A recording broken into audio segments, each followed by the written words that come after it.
Hey everybody, it's Melissa Half, the KX Morning Ride with Top and Melissa on KX 94.7. Welcoming to the KX Country Clubhouse, James Barker from the James Barker Band. You don't even know the way you walk that walk, the way you move. Don't you know How you doing?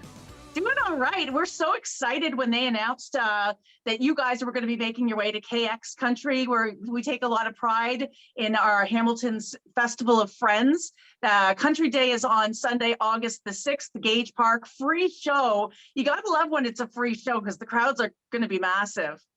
Yeah, 100%. We're really excited because we've heard great things, and we thought that'll be a good one, and also the good one for if the whole family wants to come out and hang. You know what I mean? So. Yeah, and it's a really cool vibe in the sense that you're going to be up on stage. I think you're hitting the stage later on around in the 9 o'clock hour, but you're going to be hitting the stage, and all you'll be able to see while you're performing is rides and lights and games and food trucks. It's really cool. That's so awesome. We can't wait. It looks like it's just such a wicked vibe, and we haven't been in the area yet this year in the kind of the West End. So. Well, we're excited. First, I got to say, because I haven't had a chance to talk to you since. Congratulations on Meet Your Mama going #1. Oh, thank you. Thank you for all the support on that. That was pretty wild for that. I mean, and it went #1 on Mother's Day, which was the craziest, weirdest thing because, as you know, you can't plan that. And so it was just I don't know what it was, a higher power thing or something. It was meant to be, is what it was. And meant to be. As radio announcers, we had a really fun time bringing up that subject, that it went #1 on Mother's Day, because for us it's a really cool thing too. Yeah, it was pretty crazy. Like I was saying, you can't plan that stuff because when you release a song, it's released so far in advance. You're well, I mean, hopefully it freaking goes #1. And so it was just I don't know if it was because people were talking about Mother's Day and it got the song going more or whatever it was, but it just worked out. It was amazing. So. It's funny when artists, it makes me giggle a little bit when artists say, thank you for the support on that. You know what? We play it, but if it's a terrible song, it's not going to go #1. It's a phenomenal song. That's why it went #1. You guys did a great job on it as well. So it's all on you guys. Well, thank you very much. It is pretty cool because you can always tell if a song's reacting or not because so we had played that song a couple times last summer at shows. And then this year we went to play the first few shows and it had just got #1 in May, right before festival season. And you hit that first chorus and everybody screams it back at you. And you're oh crap, forgot that people know this song now. It's bizarre the first time you play a song like that live, especially after it's done what it did. And, I'm excited for you guys in the sense of, we watched you start your careers and you're still going strong. And it's so exciting because there's a lot of groups, especially, or artists that don't have the kind of longevity that you guys have had, and you're still going strong, and we're excited. For example, your brand new single, again, playing the crap out of it, On the Water. Tell us a bit about your new single, On the Water. Yeah, we're really excited. I mean, I feel like it is kind of very much on brand for JBB to have a summer song, but this is weird because this one doesn't feel like the ones we've done in the past. Sonically, this one's kind of different. It's that halftime feel. And that's kind of what drew us to the song, especially there's some there's the thing it does halfway through the chorus where it kind of goes to a minor chord is really weird. And we're people are either going to hate or love that thing. But I'm a firm believer of if people don't like something the first time they hear it or makes them uncomfortable, that's probably going to be their favorite thing after they've heard it a couple of times. And this song did that. I was it's a little sonically different, but I feel if, like you said, if you want to have longevity as an artist and as a group, you kind of need to switch things up and do it differently. You can't just keep doing the same thing over and over again.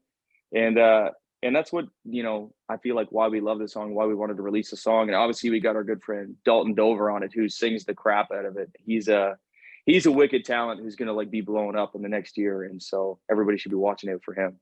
Tell us about Dalton and how that collaboration came to be. What relationship do you guys have with him? It was super random. So we were doing this promotional thing in Napa Valley at they do these a bunch of American radio shows at these vineyards.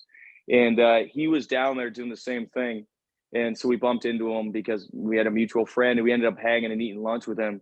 And so just good dude, we're hanging with him, and then went back to Nashville after. And I was just creeping his Instagram, and he is maybe going to be the best singer in country music. He is like so unbelievably talented. Like if you go on his Instagram and watch, he's got this video of him doing an Alicia Keys cover.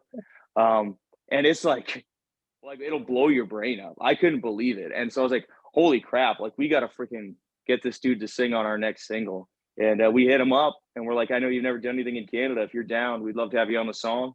And he was like, man, I would freaking love to do that. And so it just happened just like that. It's crazy how, I mean, that stuff it's crazy how fast that stuff can happen. I feel like it was the same with the Dirks thing where like, Yeah. all it takes is a text and then everybody lives in Nashville and they can just come and sing it at the studio and it's like done. So, Yeah. Speaking of, I heard little birdie told me that your family has permanently moved down to Nashville. You bought a house and everything. So how are things going with that? it's good. I mean, we've been down here for a minute now, and it's I mean, it's just if you're a musician, a country musician, especially, or a songwriter or whatever, it's the place to be because like you can write and play and do it all every day next to people who are like the best, most inspiring people in country music, and we love it down here. I mean, we miss being in Canada. Obviously, we miss being around our family and all of the stuff that comes along with it. But that being said, we spend more time on the road than we do at our houses anyway. So. Right. And actually that little birdie was just here this morning in our studio, and that's Tebe, because he was telling us that not only did his wife Bridget was your realtor, but that you guys spent Easter together. Yeah, we did. It was actually awesome. So yeah, Bridget is awesome. It's crazy. So when I first started coming to Nashville in like 2010 or 11, I actually used to stay at Bridget and Tebe's house. I like rented a room from them. And so Same. we go like way back. Yeah, which is crazy. Like Tebe wasn't an artist. He had written some songs for like One Direction and stuff, but he hadn't like started doing the artist thing. And pretty crazy. And so yeah, so we've known them for so long. I mean, I guess over 10 years now. And they had us all over. It was actually a wicked little Easter egg. We went over and we've got like our little guy and they've got their kids and like Derek Rattan was there and some of the guys from Coal Creek County and those. It was awesome. It was just a really nice hang. Oh, that's awesome. Yeah, I love going down there, and I always stay with Bridget and Tebe. Why not? Free room. I'll take it. And they're so nice. I mean, it's awesome. They're a good vibe. Yeah, and he's connected too. Like when we went down there, he got me connected to all the ex-Canadians that were down there too, and we had a great hang. Well, it was great hanging with you in the KX Country Clubhouse. We will see you in just a couple of weeks. Festival of Friends, Gage Park.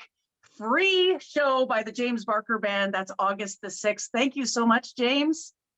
Awesome. Well, thanks for we can't wait. It's gonna be a party. Thanks for chatting today, and we will see everybody out there. It's gonna be a good one.